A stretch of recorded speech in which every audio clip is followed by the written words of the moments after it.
Hey guys, welcome back. If you've ever said that you are born in the wrong era, buckle up, because unless your dream day involves dysentery, leeches and bread with rocks in it, I promise you were born exactly when you needed to be. So today, I'm taking you on a journey through several things that would make you want to fast forward through the whole medieval chapter of human history. Trust me, you probably wouldn't last a day. So before you get too comfortable, hit that like button if you enjoy this kind of deep dive, and let me know in the comments where you're watching from. Now dim the lights, maybe grab a snack and let's jump in. Light trickles in through the wooden slats in your shutter, like a prisoner trying to escape. The air smells thick, like someone boiled cabbage, old wool and regret. Your mouth is dry, not forgot to drink water dry, but just chewed on dust dry. You sit up and the straw-stuffed mattress beneath you crackles like stale cereal. Congratulations. You've made it through another night in the 14th century. You go to stretch and immediately regret it. Your joints ache like you've been sparring with a boar in your sleep, and your tunic, it's the same one you've worn for the past 3 months, is stiff in all the wrong places. It smells like wet goat. Actually, scratch that. The goat smells better than you. You feel an itch on your ankle and instinctively scratch. A flea hops off your skin and disappears into the pile of rushes on the dirt floor. You stare at the spot and realise you're now 60% certain you have the plague. It's not even breakfast time. Now, let's say you'd like to clean up, freshen yourself, maybe wash your face. Well, cute idea, but no. First of all, bathing's considered dangerous. People actually believe that warm water opened your pores and allowed bad air to get inside you, bringing in diseases, demons, or worse, the French. Sure, there were public bathhouses once. Some were even nice, heated, social, a whole treat-yourself experience. But the church didn't like them. Too much nudity, too much touching, too much sin. Eventually the bathhouses were shut down or quietly transformed into brothels. So now, you dry scrub with straw and pray the lice don't unionize. You might have a wash basin in your hut. Maybe. It's filled with cloudy water that hasn't been changed since Tuesday. There's no soap. Soap exists, yes, but it's not the kind that smells like cherry blossom sunrise. It's lumpy, grey, smells like burnt pork and is made from lye and animal fat. And unless you're rich, you probably don't have any. Now let's take a walk outside, carefully, because every step on these cobbled uneven roads is a gamble. Not because of crime or wild dogs, though those are real, but because people are dumping everything out their windows. Yep, everything. Waste, urine, chamber pot contents all get flung into the street. Usually with a friendly shout of Gardez-le, which is French for incoming poop, and this is your commute, to the market, to the church, to anywhere. You dodge puddles of filth while trying not to inhale too deeply, because the smell, it could knock out a horse. And the horse is part of the problem, by the way, because they're also pooping in the street, constantly. Back at home, your floor is actually dirt. You try to keep it clean by tossing straw and dried herbs over it, but really, you're just layering filth on top of filth. Over time, the rushes absorb everything: spilled ale, spoiled food, animal droppings, toe clippings, you name it. Eventually it's less floor covering and more compost heap with dreams. Toothbrushes? Please, you might chew on a frayed stick or rinse with vinegar if you're fancy. Most people just let their teeth fall out in their 30s. Some folks rub crushed mint or sage on their gums, but spoiler alert, that's not preventing scurvy. Your breath smells like mouldy cheese and regret. Kissing in the Middle Ages? Brave. And your clothes? Oh, those are fun. Most peasants own exactly one outfit. One, you wear it until it rots off. Washing it requires a river, a rock, and 2 hours of elbow grease. Even if you do wash it, chances are you're doing so downstream from where someone else is dumping pig guts. So, clean is a relative term. You have lice, you have fleas, you have intestinal worms. Everyone does. You try to deal with it by picking them out one by one or wearing a special linen shirt under your clothes to catch them. If you're noble, you pay a servant to do the picking for you. Romantic, right? Let's say you get lucky and you're a noblewoman. You have access to perfumes, rosewater maybe. You dab it on your collar and hope it overpowers the scent of goat stew and foot sweat. You might bathe once a month in a big copper tub dragged in by 4 servants. But then the whole family uses the same bathwater, from dad to toddler, in order of importance. By the time it's your turn, it's less soothing soak and more lukewarm soup of ancestral skin flakes. But hey, you made it to church today. You're kneeling on a cold stone floor, praying for a better life, and someone beside you starts coughing up blood. You take a step away, but too late. The sickness is already in the air. Maybe it was the Black Death. Maybe just a cold. Either way, you'll find out in 3 days. And when it's time to relieve yourself again, You head back to that same chamber pot. Or, if you're outside, you find a quiet alleyway and hope no one important walks by. There's no privacy. There's no hand sanitizer. You wipe with whatever's nearby, rag leaf corner of your shirt, and go about your day. Still romanticizing medieval life? Want to trade in your hot shower and deodorant for a sand scrub and goat sweat cloak? Thought not. So now that you've made it through the day without collapsing from infection, drowning in street waste, or being mistaken for a witch, you're ready for drumroll bed. Back to the same straw mattress, same flea-infested tunic, same chamber pot under them. You lie down, listening to the scratching of rats in the beams above, and wonder if that tickle on your leg is a bug, or your imagination trying to escape your body. And you know what the worst part is? This was a good day. You didn't even get accused of sorcery. Let me know in the comments, which modern hygiene habit could you absolutely not live without? Showers, toothpaste, literally just soap? Personally, I'd lose my mind without a clean toilet and a working fan. And if you thought this was bad, wait till we talk about what counts as medicine. Spoiler, it's cheese. And bloodletting. And things that belong nowhere near open wounds. You wake up coughing. Your chest is tight, your head's pounding, and your throat feels like it's been sandpapered by a vengeful squirrel. You've officially caught something. And in medieval times, that's not just an inconvenience. That's a plot twist. Your first instinct is to rest, hydrate, maybe take some ibuprofen and scroll on your phone in bed. Cute. But let me remind you, it's the 1300s. There is no phone. There is no ibuprofen. And hydration means drinking beer because the water will probably kill you faster than the disease. You clutch your stomach and try to remember the last time you felt normal. You vaguely recall a suspicious meat pie and a weird green cheese. But hey, that's just lunch around here. Someone tells you to visit the healer, or the barber, or the town monk. Honestly, it depends on who's less busy and who owes your family a favour. Because in this world, doctor is a loose term, a very loose term. You drag yourself to a shack with herbs hanging from the beams, a blood-stained table in the centre, and a friendly guy named something like Brother Aldrich or Old Hob. You tell him your symptoms, fever, chills, nausea, maybe some blood when you sneeze, and he nods wisely. He opens a book. It's in Latin. He can't read Latin. Doesn't matter. He starts poking your stomach while muttering something about imbalanced humours. See, back then people believed your body was ruled by 4 liquids: blood, phlegm, yellow bile, and black bile. Feeling dizzy? Too much blood, depressed? Clearly too much black bile. Stubbed your toe? One of the humours is acting out. It's science. Brother Aldrich shakes his head solemnly. You're full of bad humours, he declares. That's medieval code for, I don't know what's wrong with you, but I'm going to do something vaguely horrifying to try and fix it. Before you can object, he pulls out a knife, a dull one, and a bowl. You're about to be bled. That's right. He's going to slice your vein open and drain a bit of your blood to balance your inner fluids. He assures you this will make you feel better, right before you black out on the floor from blood loss. Don't worry though, they only took a little, like half a pint or maybe a quart. Who's measuring? You wake up dizzy, paler than your tunic, and with a cloth bandage tied around your arm. Brother Aldrich smiles proudly. Your humours are much improved, he says, as you try not to vomit on his shoes. Still feel like death? Let's try something else. He opens a clay pot and pulls out a lump of something squishy. It's a mixture of old cheese, mashed herbs, a splash of vinegar, and possibly dried dung. This is a poultice going on your chest, or your wound, or your forehead, wherever the symptom seems strongest. It smells like sour feet and regret. It may or may not contain mould, but that's okay because mould is good, right? It fights infection. Penicillin? Yeah, we won't discover that for another 600 years. Right now, this is just mystery goo from a dark corner of the pantry, and you're trusting it with your life. Someone suggests leeches next. At first you think it's a joke. It's not. Leeches were considered top-tier medical tech. They're slimy, clingy, and they suck your blood. Sounds bad? Yes. But people genuinely thought it cleaned out impurities. Because what better way to recover from illness than being slowly exsanguinated by a swamp worm? You lie down while they place 2 on your forearm. You try not to scream as they latch on. It's like reverse acupuncture, but wetter. You're told to rest. You're also told not to drink too much water because again it's filthy. The town well is downstream from the tanner's pit and upstream from the pigsty. Your only real liquid option is weak ale or cider. If you're lucky, it's not chunky. Meanwhile, your neighbours have ideas too.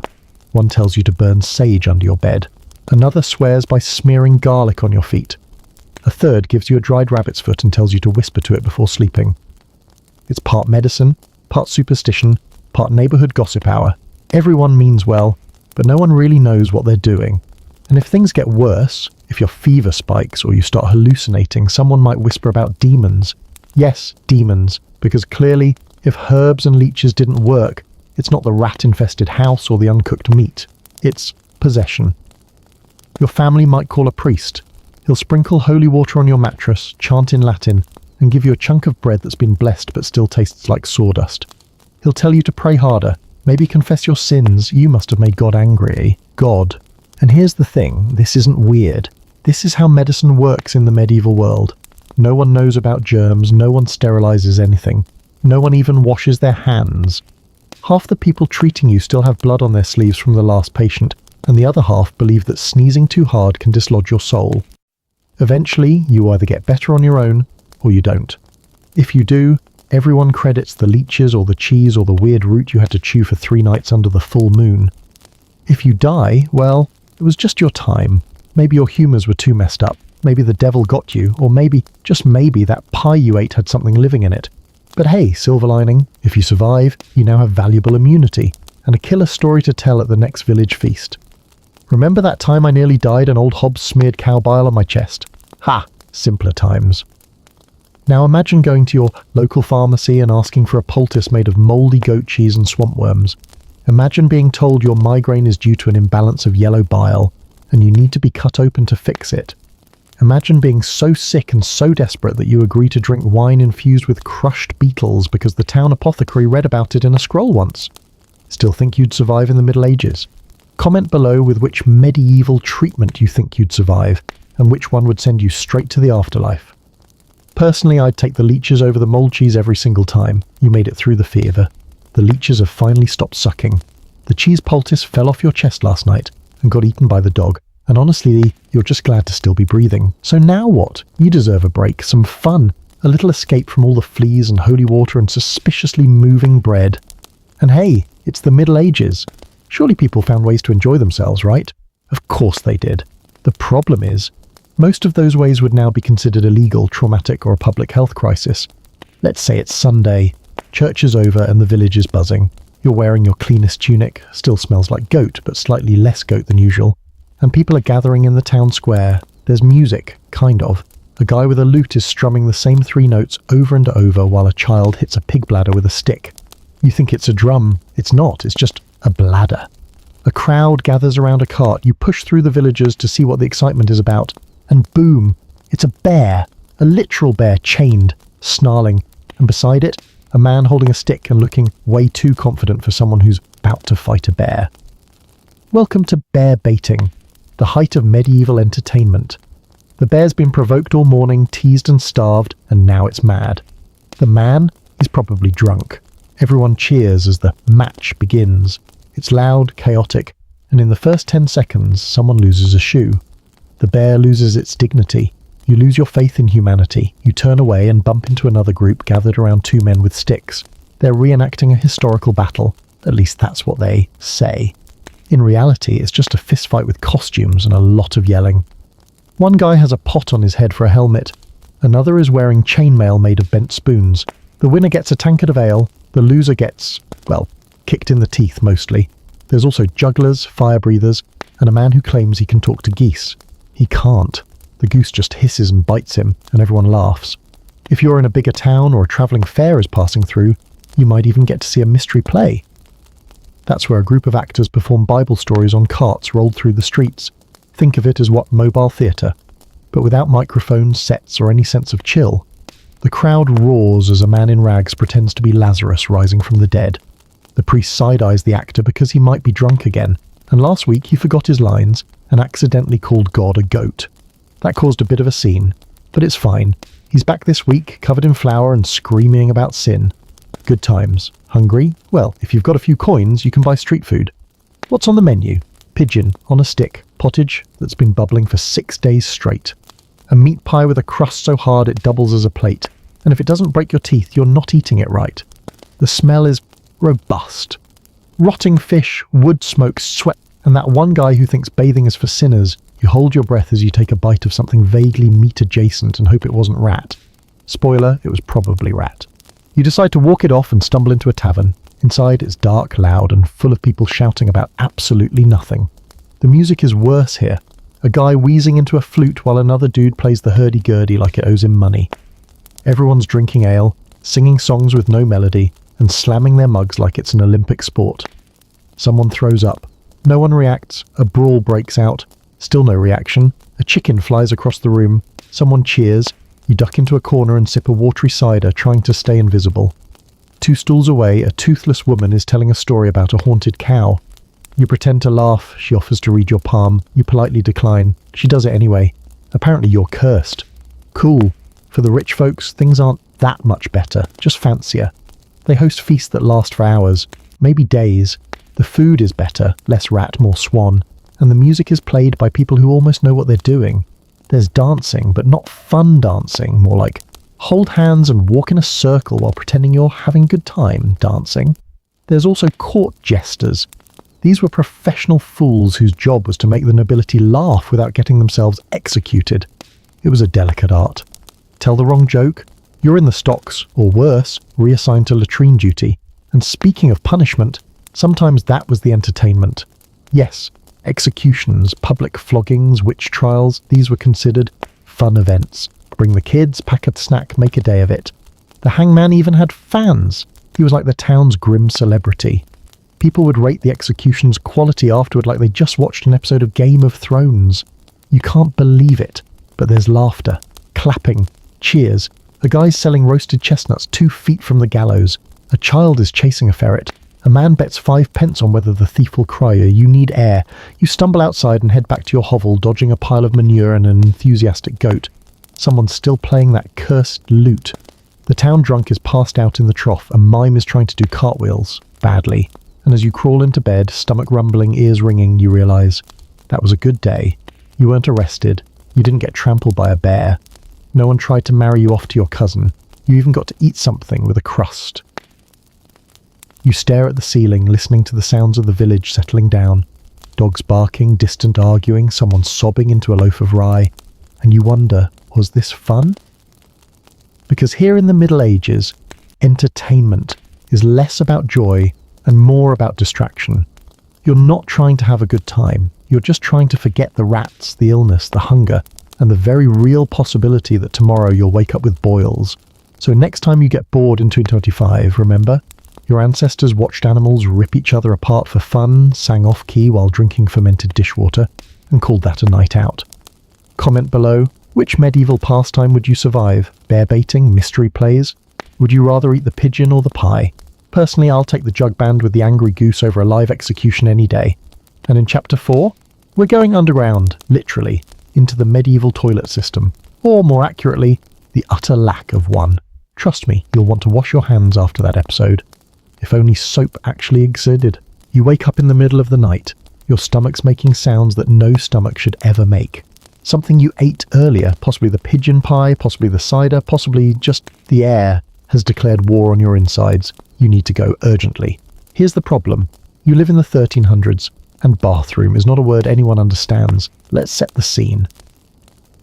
You swing your legs off your straw mattress and step down onto a cold, uneven dirt floor. The rushes that cover it, meant to freshen the room, now just smell like old soup and feet. You grope for your chamber pot, that handy medieval invention where you and your family do your nightly business. It's ceramic, unlidded, and definitely too full. You squat, you regret your life choices, you gag a little. The rats in the corner pause their looting to judge you silently. When you're done, you look around for something to wipe with.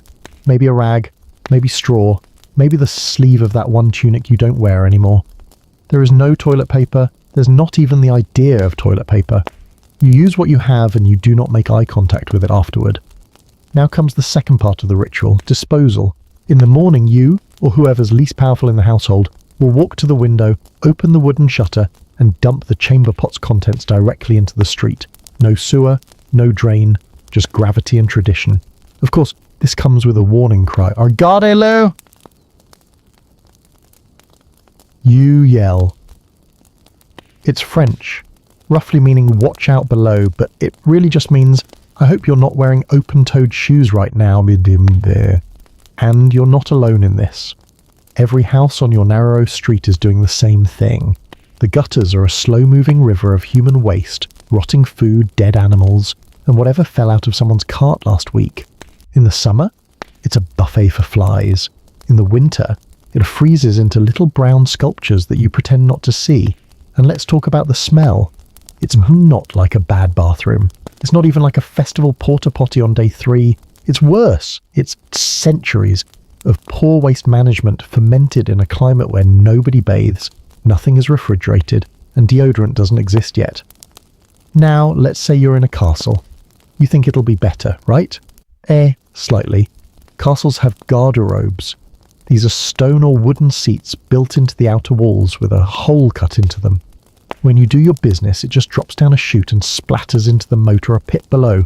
You're literally pooping into the castle's defences. Romantic. The smell? Still awful. The sound? Worse. Sometimes the chute backs up. Sometimes birds nest in there. Sometimes servants have to climb down and clean it. You don't want that job. No one wants that job. But someone does it. For pennies. And possibly some bread. And if you're really unlucky, you use the garderobe right after someone else.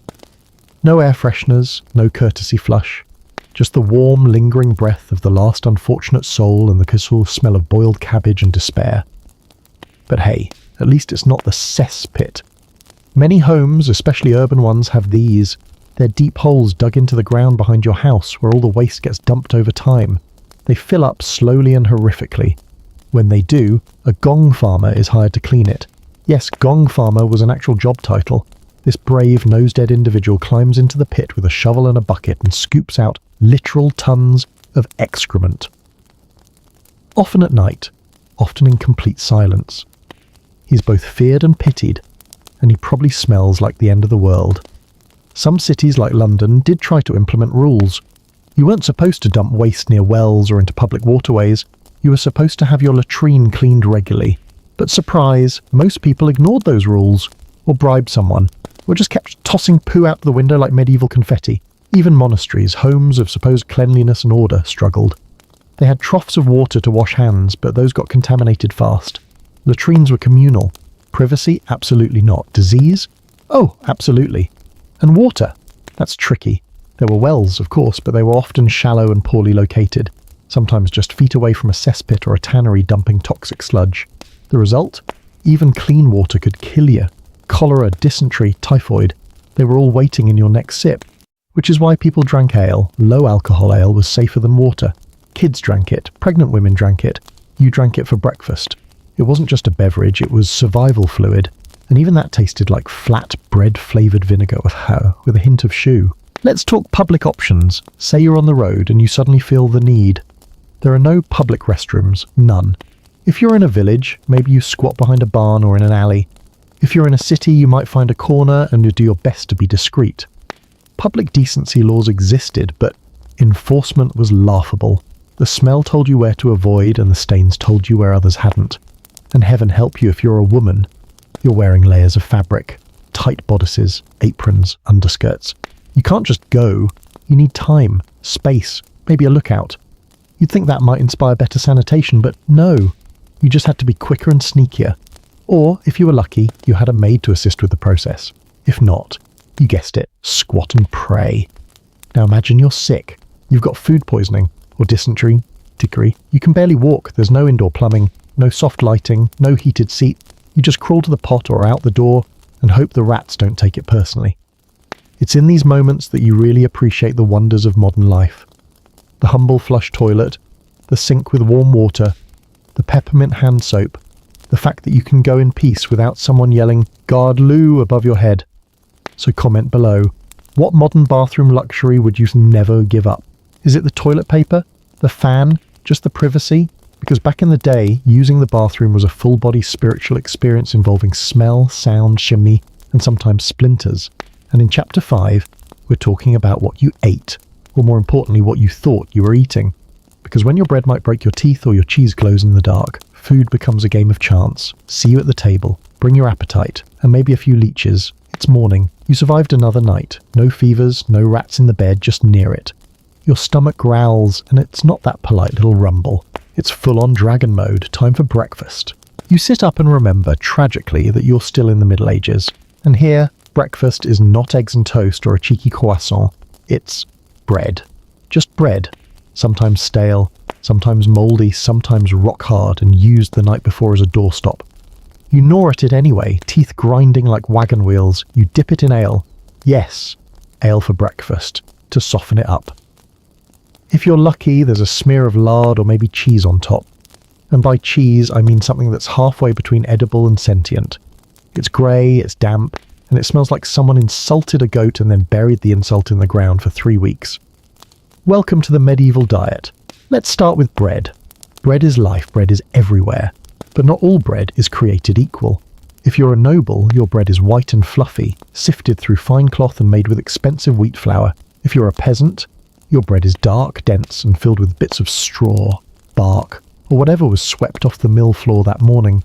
Sometimes even ergot, a poisonous fungus that grows on rye, which, fun fact, causes hallucinations, convulsions, and the occasional violent death. So yeah, every slice is a gamble. You wash it down with some weak ale or cider, because the water is once again trying to kill you.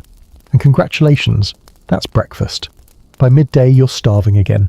It's been hours since that crusty lump of misery, and your body is screaming for sustenance. If you're a farmer, you get whatever you packed, maybe more bread, maybe some cold beans, maybe a turnip. Not a cooked turnip, just raw, dirt still on it. You wipe it on your sleeve and pretend it's a delicacy.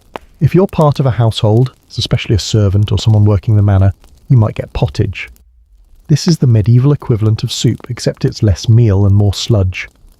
A greyish-brown mash of whatever's available, barley, leeks, carrots, bits of yesterday's meat, or something pretending to be meat, cabbage, and sometimes, when no one's looking, a frog. It simmers for days, literally. The pot never fully empties. Ingredients just get added, stirred, and reboiled. It's like a time capsule of past meals. Is that mutton from Tuesday? Parsnips from last week? Hard to say. Everything tastes like overcooked onion and wood smoke. Now, if you're part of the elite, noble, cleric, or anyone with land, you eat better. Kind of. You sit at a long cold table covered in stained linen. Someone brings in trenchers, slabs of day-old bread used as plates. They'll soak up grease and sauce and then, when you're done, get fed to the poor. Because what's more generous than giving someone a soggy bread plate covered in lamb juice? You might be served meat, beef, pork, venison, if you're lucky. But it's raw. But it's rarely fresh. There are no refrigerators. So unless it was killed that morning, it's probably been preserved. That means salted until it's tougher than a knight's boot, or smoked until it smells like a burning barn. Spices, exotic, expensive, rare, but nobles love them. Not because they make things taste good, which they do, but because they're status symbols. Sprinkle a little cinnamon or saffron and boom, you're classy. Flavour is a bonus. But even for the rich, there are surprises.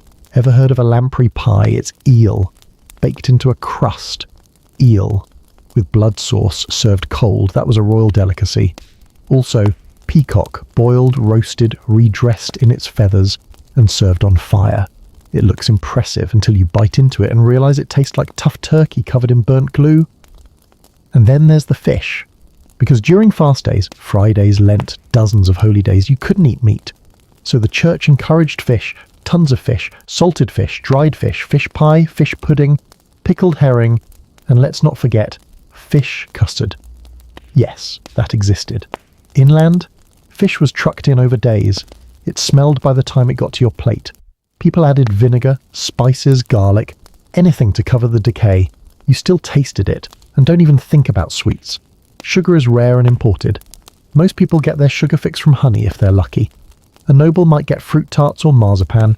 You get a boiled apple if it's harvest season and you're not on your landlord's bad side. Dessert for most people is a fantasy, or a chunk of dried fruit that tastes like sadness and dust. Let's rewind to the peasants one more time. Meat, rare. A chicken might feed an entire family once a year. Pigs were valuable. They provided fat, lard, leather, and manure. Killing one was a big deal. You'd smoke every part of it, store the meat in salt barrels, and make sausage from the rest. Nose to tail, every organ, every scrap, nothing wasted. And milk, enjoy it quick, because it spoils fast. Most areas turned into cheese or butter, which lasts a bit longer. But again, storage is tricky. One hot day and your kitchen smells like defeat. Oh, and utensils? Most people didn't have them. You had a knife. That was it. Forks were suspicious. You ate with your fingers, maybe used a spoon for the gruel. If you were noble, sure, you had a knife and maybe even a 3-pronged fork to stab things impressively. But half the time, everyone was just slurping things out of bowls and wiping their hands on the nearest dog. Want a midnight snack? Tough luck. There's no pantry, no fridge, no, I'll heat something up. Everything's locked away or already rotting. You go to bed hungry and dream of clean water and a grilled cheese sandwich. And don't forget, the kitchen is a fire hazard. Open flames, wooden walls, drunk cooks. One bad moment, and the entire manor goes up in smoke because someone dropped a duck into the coals. Still think you were born in the wrong era? Modern food isn't perfect, sure, but no one's serving you eel pudding or fish custard while rats nibble your boots. Comment below which medieval food could you maybe try and which one would send you running straight to the 21st century buffet. I'd survive on bread and ale until the hallucinations started. Coming up in Chapter 6, marriage, babies, and everything awful about medieval family life. Love wasn't always about roses. Sometimes it was about livestock, dowries, and surviving childbirth with a prayer and a wooden spoon. Stick around, because it only gets messier from here. You're 14 years old. Congratulations, you're getting married. No, not someday. Today. You haven't met the person. You don't know their name. You don't even know what they look like. But a deal's been struck. Maybe it was to combine farmland. Maybe to pay off a debt. Maybe your dad lost a bet and now you're part of the settlement. You ask your parents if you can have a say. They laugh. You're a child by modern standards. But here in the Middle Ages, you're basically halfway through life. Time to lock it down before someone else does. If you're a girl, it's worse. Because the moment you get married, you become property. You move into your husband's home, probably with his parents, his brothers, and a goat that sleeps in the same room. You don't get your own bed. You don't get your own life. You get chores. A lot of them. From sunrise to sundown, you're cooking, spinning wool, tending animals, hauling water, making cheese, baking bread, mending clothes, scrubbing pots, and you're still expected to look presentable in a burlap sack and smile when your husband hands you another bucket of laundry. If you're lucky, he's not violent. If you're really lucky, he has most of his teeth and doesn't smell like spoiled milk. Romantic, isn't it? Let's say you're a man. You just married a 13-year-old because her family owned a cow. You're now the proud owner of half the cow, a wooden cart with a loose wheel, and a wife who barely knows how to keep a fire going. You live in a one-room hut where the chickens sometimes sleep on your pillow. Privacy? Forget it. Your parents live with you. Your siblings live with you. The baby who cries all night also lives with you. There's nowhere to escape, not even outside, where it's either raining or someone's flinging waste out the window. You try to be a good husband. You really do. But no one taught you what that means. Your own father mostly yelled and threw things. Your neighbour hits his wife weekly, and people call him strict, not criminal. The barmaid smiles at you once and suddenly your brain is rewriting the entire Bible just to justify an affair. And then comes the baby. There's no real planning in medieval family life. No birth control, no discussions. One night of shared body heat under a flea-infested blanket and boom, pregnancy. If you're the wife, you realise quickly that this isn't going to be easy. You're young, malnourished, and expected to deliver the baby at home. Not in a hospital. Not even with a licensed midwife. Just your mother-in-law and a few neighbours who read an herb manual once and now think they're experts. There's no sterile equipment, no epidurals, no support. Just you, a straw bed, a bucket of cold water, and someone shouting about prayers and fate. Childbirth in the Middle Ages is brutal. You might survive, you might not. 1 in 3 women don't, and if the baby's breech or tangled or too large, you just hope the village priest can hear your confession from the next room. But let's say you make it. Your baby arrives, covered in blood, barely breathing, and everyone is instantly watching for signs of witchcraft. Is the child crying? Good. Is the child quiet? Suspicious. Is the child red and wrinkled and squinting at the light? Well, that's normal. But better light some incense anyway, just in case. You name the child something holy. Maybe John, maybe Mary. You don't get creative. You don't dare, because you don't want to get attached too soon. Why? Because half of all children don't make it past age 5. Diseases, starvation, infections from a splinter, fever from a tooth, accidental smothering in the night because you're all sleeping in the same cramped bed and the baby rolled under your leg without anyone noticing. No diapers, by the way, just swaddling cloths, changed when someone remembers. The baby pees, the baby poops, the baby cries, and your back is already shot from kneading dough on your knees and hauling firewood every morning. Breastfeeding's expected, there's no formula. If the mother dies or can't feed, you find a wet nurse, if you can afford one. If not, the baby probably won't make it. You don't go to therapy, you don't journal, you don't process, you just keep going. Because the baby still needs food, your husband still needs dinner, the field still needs planting, and the sheep is in labour again. When the child does grow up, there's no school. Maybe a monastery will teach them Latin if you're lucky and devout. But for most kids, life is learning how to survive, how to till, how to sow, how to gut a fish and not die from eating it. Play as a stick and a hoop, a ball made from pig bladder, a game of let's not get bitten by the dog again. And once that kid turns 10, they're useful. They work beside you. They haul water. They carry grain. They help clean the rushes from the floor or shoo the chickens out of the fire pit. If they're a girl, she learns how to churn butter and avoid catching the eye of the local drunk. If they're a boy, he gets handed a shovel and told to start digging. Marriage, again, is not about love. It's about alliances, survival, dowries, and the hope that the person doesn't die before next spring. You don't celebrate anniversaries. You celebrate not dying of dysentery. And love, if it happens, it's an accident. A small rebellion against a life that never asked if you wanted it. But if you're lucky, really lucky, you and your partner grow old together. You survive plagues, famines, and 6 childbirths. You bury 2 children and raise the others into adulthood. You hold hands when no one's watching. You sneak bread crusts when your youngest isn't looking. You both wheeze at the same time and laugh like it means something. And in a world that never gave you a choice, maybe that tiny defiant joy is the closest thing to romance you'll ever know. So, comment below. Which medieval family duty would break you first? Diaperless babies, one-room marriages, the sheer number of turnips? Because coming up next in Chapter 7, crime, punishment, and why you probably don't want to get caught stealing bread when the judge thinks trial by duck is a legitimate legal process. It gets rough. You're hungry. No, not skip lunch hungry. Not might get a little cranky hungry. This is gnaw on your own sleeve, see visions of bread kind of hungry. Your last meal was a turnip boiled in despair. You haven't seen meat in weeks. And your neighbour's got a pie cooling on the windowsill. You hesitate, you weigh your options. You sneak up quietly and take the pie. Congratulations. You're now a criminal. You're not a murderer. You're not a rebel. You're not smuggling heretical books or planning to overthrow the king. You just stole a pie. But in medieval times, that's enough to get your face rearranged or your limbs rearranged. Or worse, a public trial. You're dragged to the centre of town, people gather. It's not because they care, it's because they're bored and this is better than bear baiting.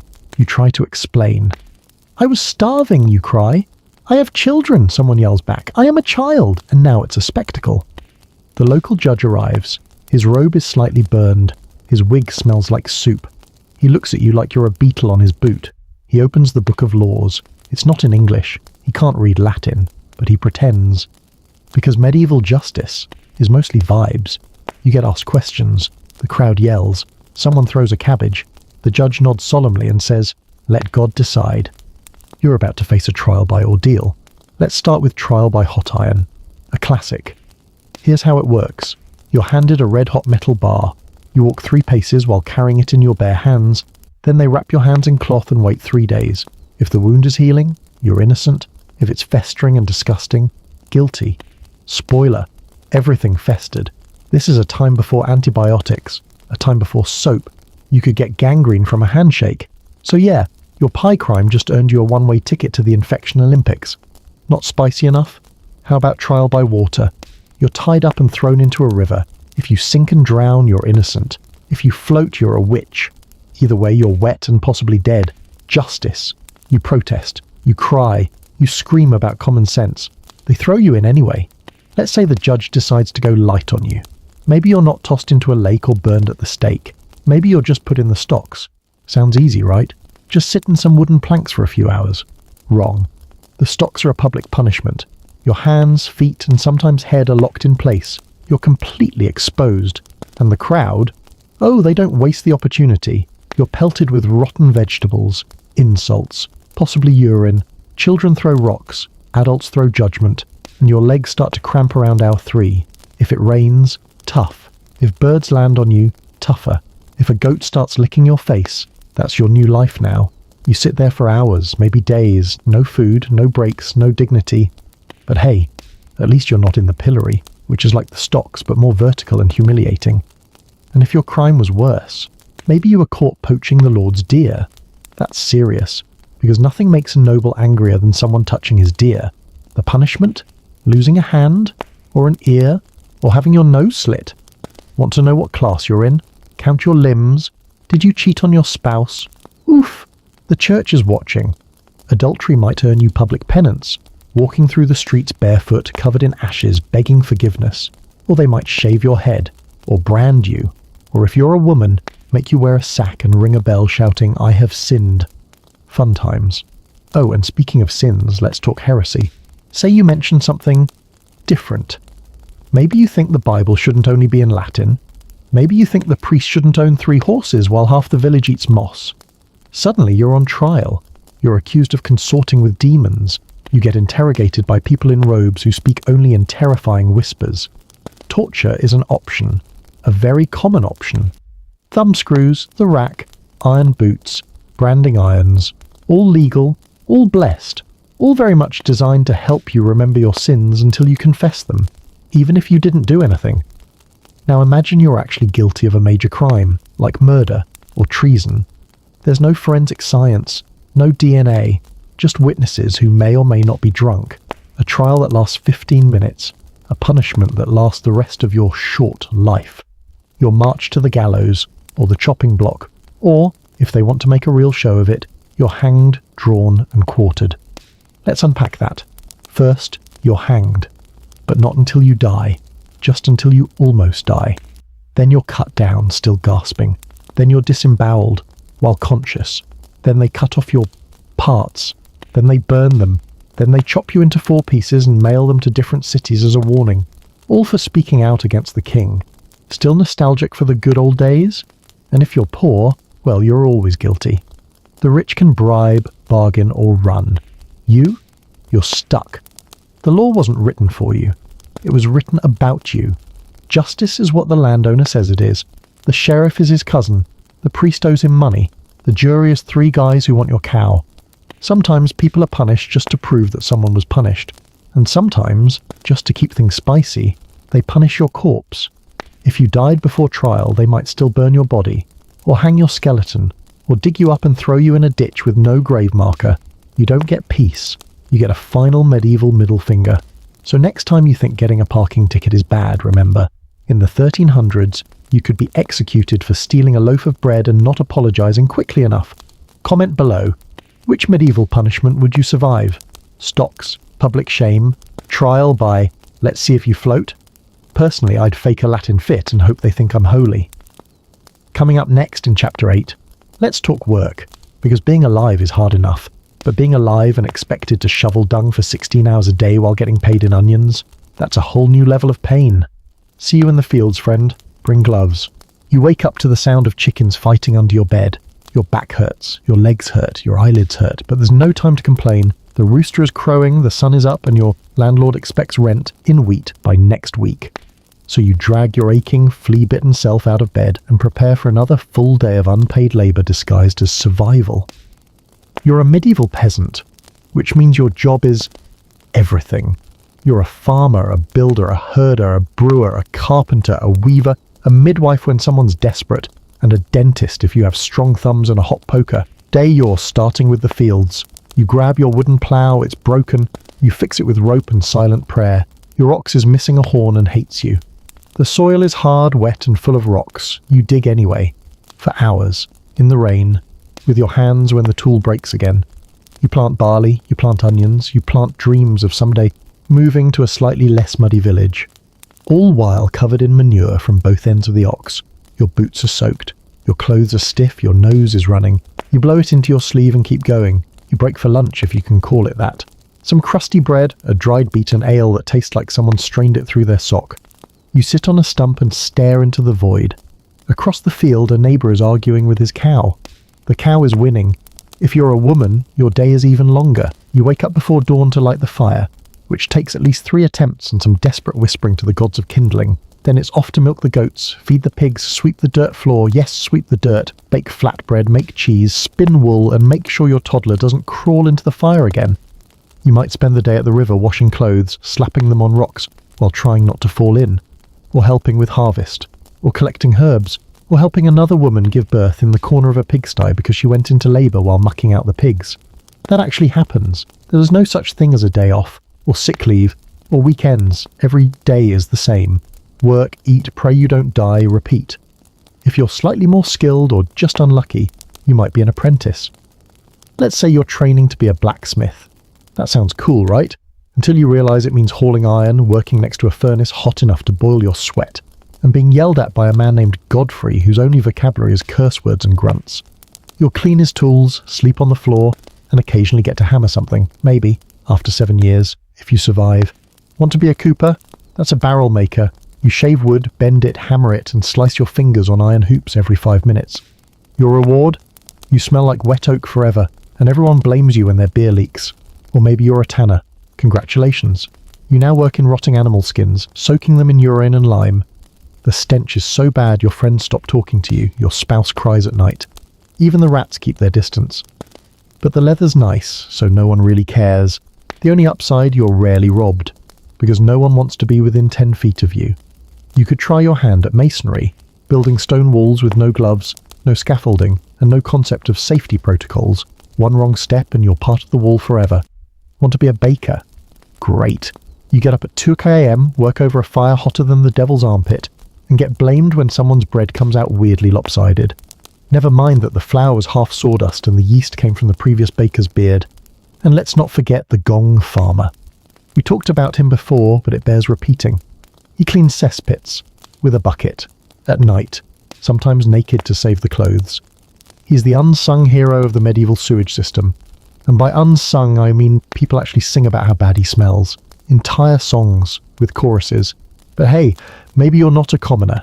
Maybe you're a knight. You train since childhood. You get fancy armour. You ride a horse. Cool. Until you realise your armour weighs as much as a grown man. You sweat constantly. You fall off the horse and get dragged for 20 yards. In battle, you're a slow-moving tin can praying someone doesn't stick a lance up your chainmail. Between wars, you mostly sit around jousting for entertainment and occasionally cracking your ribs for honour. Meanwhile, your squire, usually a terrified 13-year-old, is cleaning your armour with sand and vinegar, patching your surcoat and helping you go to the bathroom. That's real.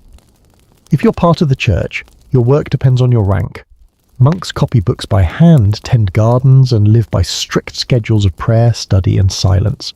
It's quiet, peaceful, until a bishop shows up and confiscates half the grain to feed some bishop party. Priests preach, bury people, perform marriages, and collect tithes, aka your money. If they're corrupt, which, let's just be honest, many were, they also hoard wine, skip celibacy, and spend half the week gambling. The only people who don't work? Nobles. They own the land, collect your grain, and charge rent for the house you built yourself.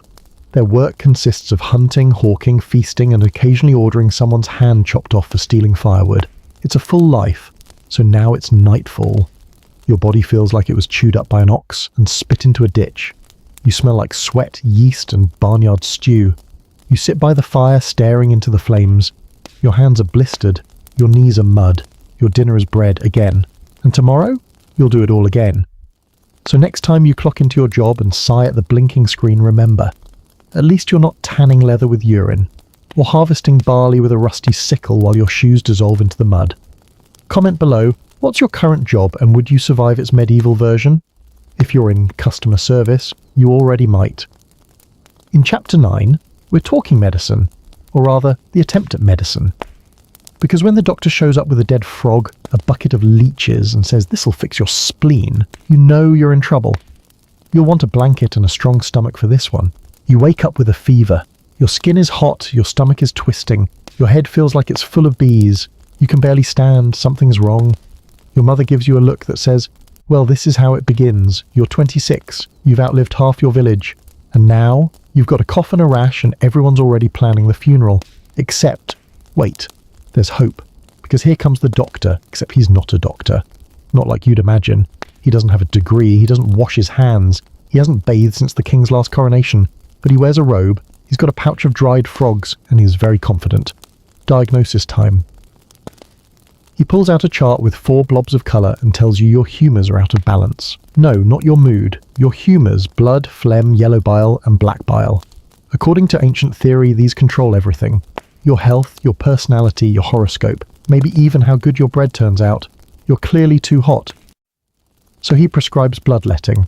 That's right. The cure is less blood. He pulls out a knife that looks more like a prison weapon.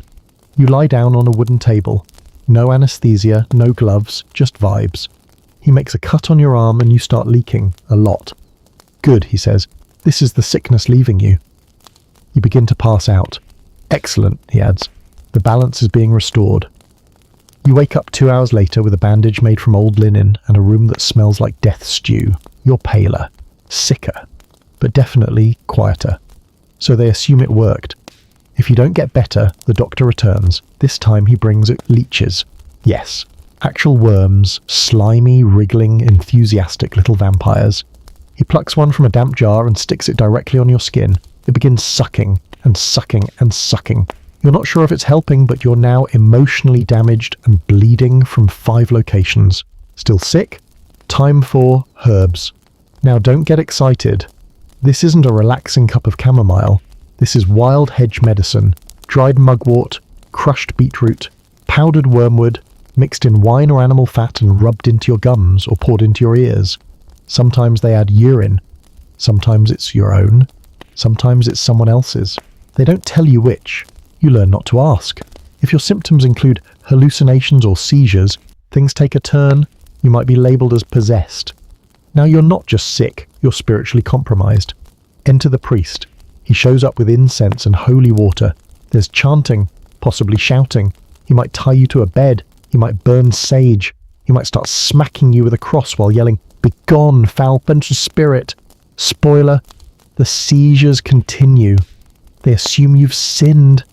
They accuse your neighbour, Sarah, of cursing you.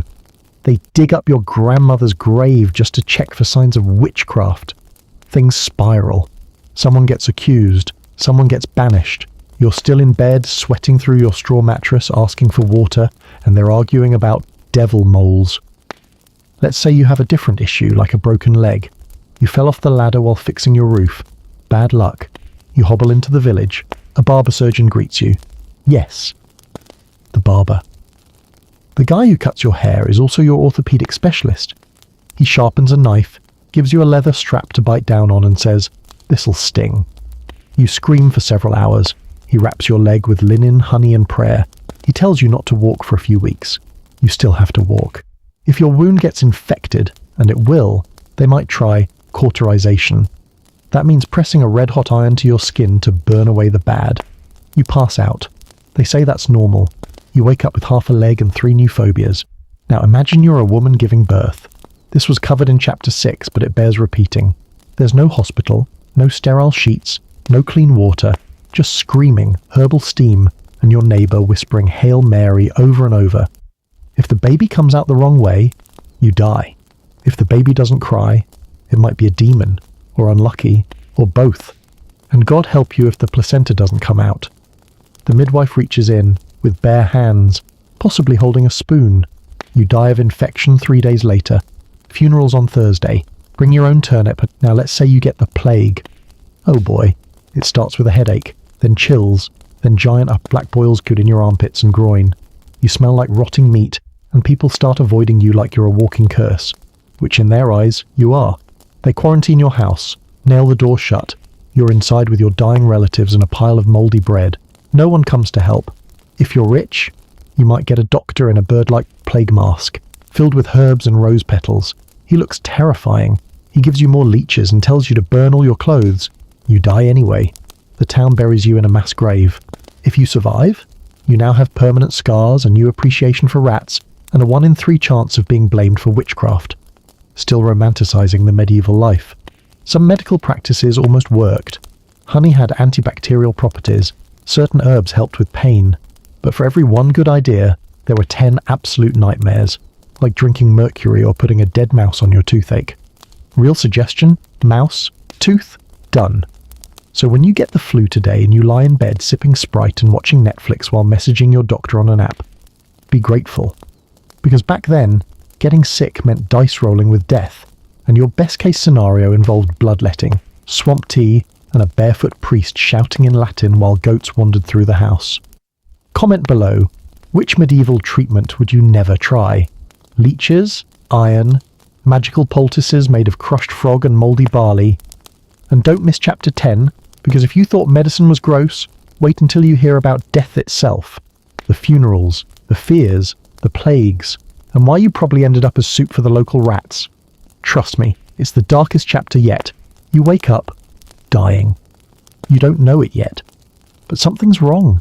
Your chest is tight, your hands are cold, your lips are dry and cracked like river stones in winter. You try to sit up, but your bones feel brittle, like hollow twigs held together with string and willpower. Your wife stares at you from across the room, quiet, concerned, or maybe already wondering if she can keep your boots, because in the Middle Ages, death is never far. It's not abstract, it's not poetic, it's in your house, it's on your breath, it's in the village air. You cough, someone whispers a prayer. This is how it begins. There's no 911 to call, no hospital to rush to, no morphine, no last-minute miracle. You just lie there, sweating, trembling, hoping. The priest is summoned. He walks in with solemn eyes and a book that smells like mildew and fear. He reads scripture while your mother cries. The local midwife rubs something that smells like onion soup onto your chest. You can barely breathe. The air tastes of smoke, damp wool and regret. Your youngest child doesn't understand what's happening. Your eldest already knows. You're dying. And now the logistics begin. Because dying in medieval times isn't just tragic, it's inconvenient. Someone has to dig the grave, which isn't easy when the ground is frozen, or it's raining, or your village is already 3 funerals deep this week. The gravedigger shows up with a wooden spade and a limp. He's not in a hurry. If you're rich, there's a plan. You'll be buried in the churchyard, maybe in a family tomb. You'll get candles, singing, incense, a proper wooden coffin, probably reused from someone last winter, but it's cleanish. The priest will say Latin words no one understands, and your soul will be prayed into heaven like a first-class passenger. If you're poor, well, you get wrapped in a cloth, maybe even your own blanket if your spouse can spare it. You're carried on a crude wooden board by 2 neighbours who avoid eye contact. The procession is short, quiet, no flowers, no music, just mud, wind, and one guy muttering about how cold it is. They drop you in the ground, toss in a prayer, cover you with dirt, that's it. No marker, no cross, no epitaph. Your name will live on for about a week until someone else dies and takes your spot in the village's collective attention span. But wait, what if you die badly? Like from the plague, or smallpox, or starvation, or during childbirth, or worse, from unknown causes. Then things get weird, because now people whisper, was it a curse? Did he sin? Did the devil come in the night? Someone remembers you once sneezed on a Tuesday. Someone else swears they saw a black dog near your window. Suddenly you're not just dead, you're suspicious. They dig up your body.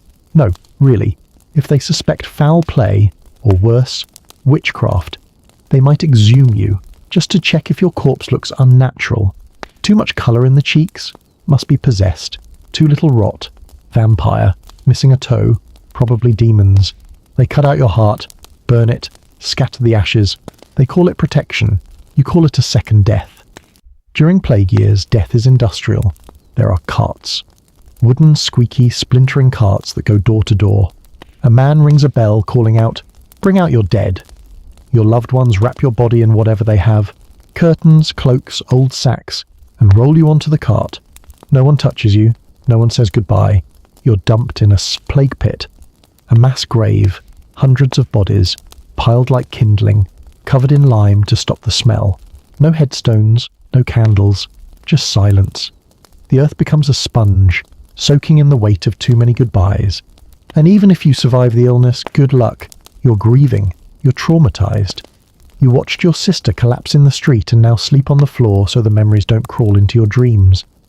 You light a candle every night, even though you can't afford wax. You wonder why you're still here. Death back then wasn't just personal, it was cultural. It shaped everything. People built their lives around it. every Sunday sermon about death, every village statue about death, every art piece, skeletons dancing with popes, bishops, peasants. Death doesn't discriminate. They called it memento mori, remember you must die. And people did. They carved skulls into stone walls. They embroidered them into cloaks. They painted them on church ceilings, grinning down like celestial pranksters. Because when everyone around you dies young, your parents, your children, your neighbours, you learn to live with death, to dress it up, to laugh at it, to fear it and flirt with it in the same breath. Still, people tried to cheat it. The rich built tombs and hired monks to pray daily for their souls. Some were buried with relics, bones of saints, pieces of the cross, even contracts declaring their forgiveness, like, "Dear God, here's 5 pounds of silver. Please ignore all my sins and the peasants I yelled at." Meanwhile, the poor prayed harder and hoped someone remembered their name. But even in death there was inequality. Did you confess before dying? Good. Straight to heaven. Did you die suddenly? Oof. Purgatory at best. Hell at worst. Did you owe money? Too bad. They dig up your grave and repossess your shroud. Yes, that happened. And let's not forget funeral food. Rich folks had feasts, meat, ale, bread carved into little crosses. The whole village might attend if the deceased was generous. There'd be laughter, storytelling, singing, like a farewell party with extra crying. The poor? Maybe a shared crust of bread, maybe a half-drunk neighbour shouting he was all right before passing out next to the pig trough. And that's it. No social media posts, no legacy fund, no flowers, just cold earth. A few tears, and the vague hope that maybe, the priest lit a candle for you once. So the next time you hear someone say, "I was born in the wrong era," gently hand them this chapter. Let them imagine dying of a tooth infection, while people argue over whether their soul is stuck in purgatory, or being chased by demons made of goat bones and bad dreams. Comment below, what would be the worst part of a medieval death for you? The mystery illness? The body-sniffing priest? Or just the tragic lack of good funeral snacks? You wake up to thunder, not from the sky, in your walls. You sit up in your straw bed, heart pounding. There it is again, a low rumble, the sound of something moving behind the stones. A rat? A spirit? Your great-aunt Beatrice, who died last week but wasn't properly blessed? You don't know, but you do know one thing. This is a sign. Because in medieval times, everything means something. A blackbird tapping on your window. Omen. A dreamed about teeth falling out. Omen. A child born with extra fingers. Definitely cursed. The world you live in is soaked in belief. Not casual, maybe there's something out there belief. Not Sunday-only church habits. No. This is breathe it, eat it, fear it. Belief. It's how you explain the things no one understands, like illness, death, or why the cow won't stop screaming at the moon. Your day starts with a prayer every day, every task. You say a prayer before you plant seeds, before you drink water, before you walk past the woods where that old woman lives, you know, the one who talks to mushrooms and hasn't blinked since last Michaelmas. You don't mess with her, because she might be a bad witch, and in your world, witches are real. They curse crops, they sour milk, they cause miscarriages and plague and boils and failed bread dough. The signs are everywhere.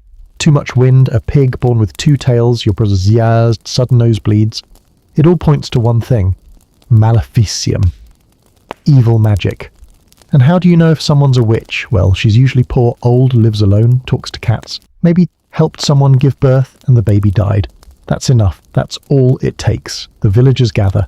Whispers turn to accusations. The priest nods solemnly. The mayor shrugs. They dunk her in the river. If she floats, witch. If she sinks, oops, sorry, guess she was innocent. No one wins. But hey, it's not all curses and chaos.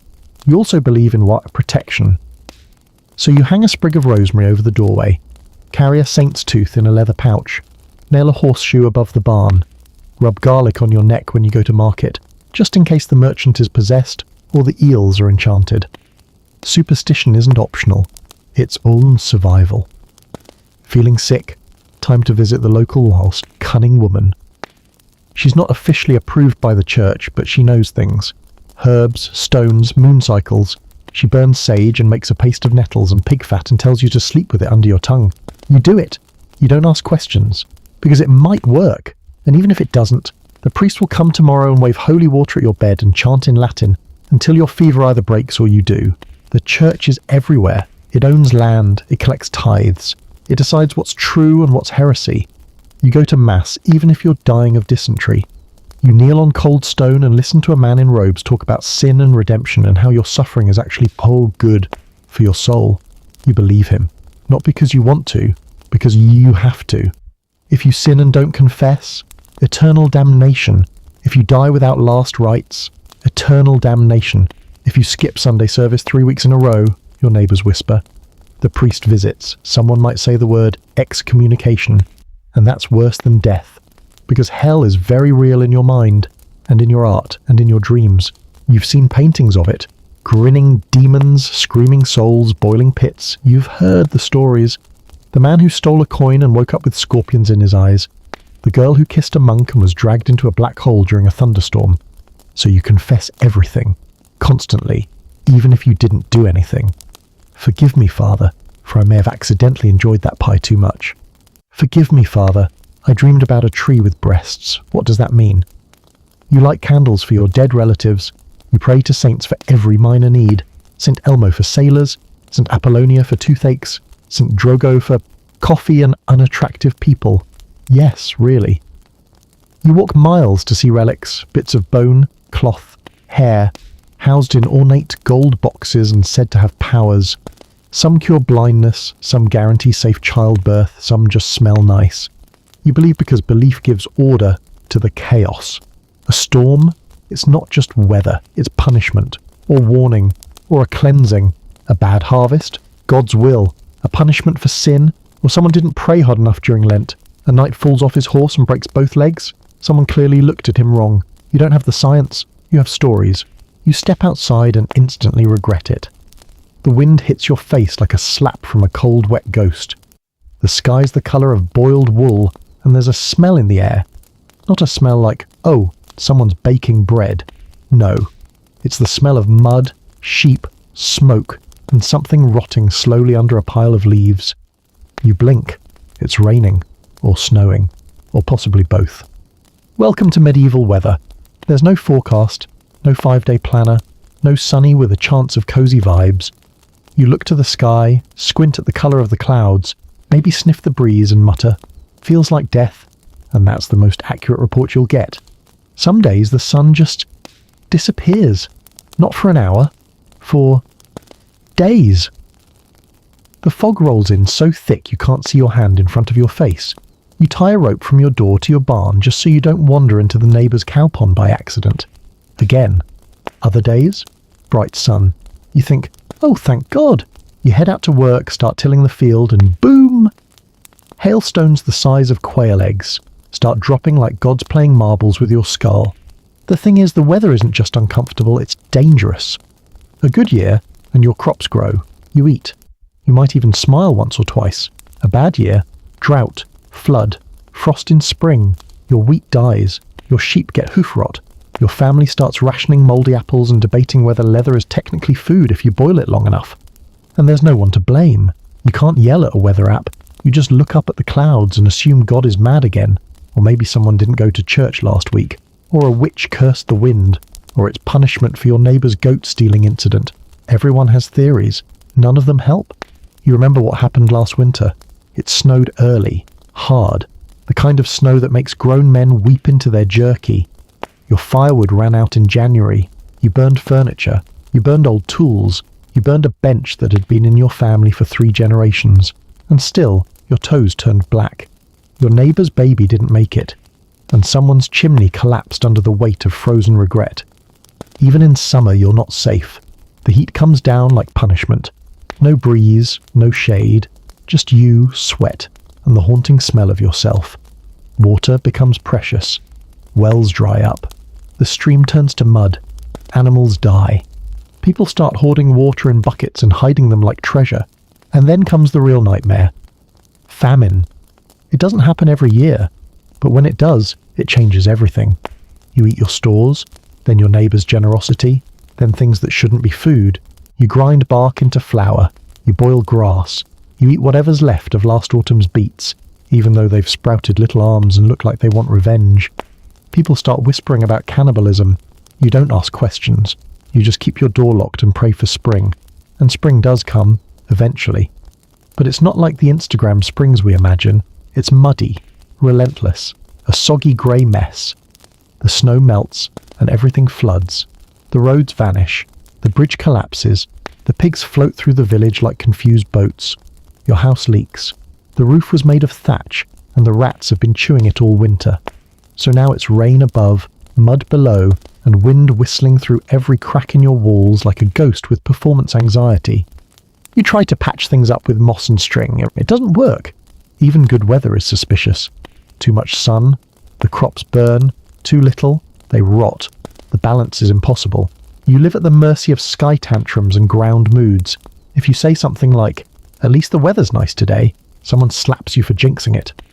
You believe weather has moods? It's not just bad luck, it's intention. The storm that took your barn roof, that wasn't random. That was punishment. For pride, for sins, for not fasting properly, for saying something mean about Brother Thomas's haircut. People blame each other. The baker, the foreign merchant, that guy with the limp and the weird mole who always stares at the sky like he knows something. You know the one. Eventually, the priest gets involved. He walks through the village ringing bells, sprinkling holy water and shouting Latin at the clouds. Everyone kneels. Some people cry. A child throws up from sheer spiritual pressure. The clouds don't care. Sometimes, in desperation, you turn to old rituals, not church-approved ones, the kind where you bury an egg under a tree, or whisper a chant while tying knots in string, or offer your last onion to the wind in hopes that the storm will pass. It doesn't. You find the onion the next day, frozen solid and covered in bird poop. Still, you try again, because what else can you do? The weather rules you. It decides whether your children eat, whether your house stands, whether you make it through another winter or end up part of the sad, anonymous pile, buried outside the churchyard with a single wooden stake that reads, "Froze 'cause of February." You don't plan vacations, you don't plan anything. You wake up, look outside, step carefully, and hope that today isn't one of those days. And when it is, you curse, you cry, you fix the roof, again, and somehow you keep going, because there's no alternative. So next time someone complains about how it's too humid or a bit chilly, just remember, you're not wading through knee-deep mud with a sack of grain on your back while lightning dances across your thatched roof like a drunk bard on fire. Comment below, could you survive a week of medieval weather? No umbrellas, no HVAC, no feels like index, just pain, mud, and the occasional tornado made of angry birds and guilt.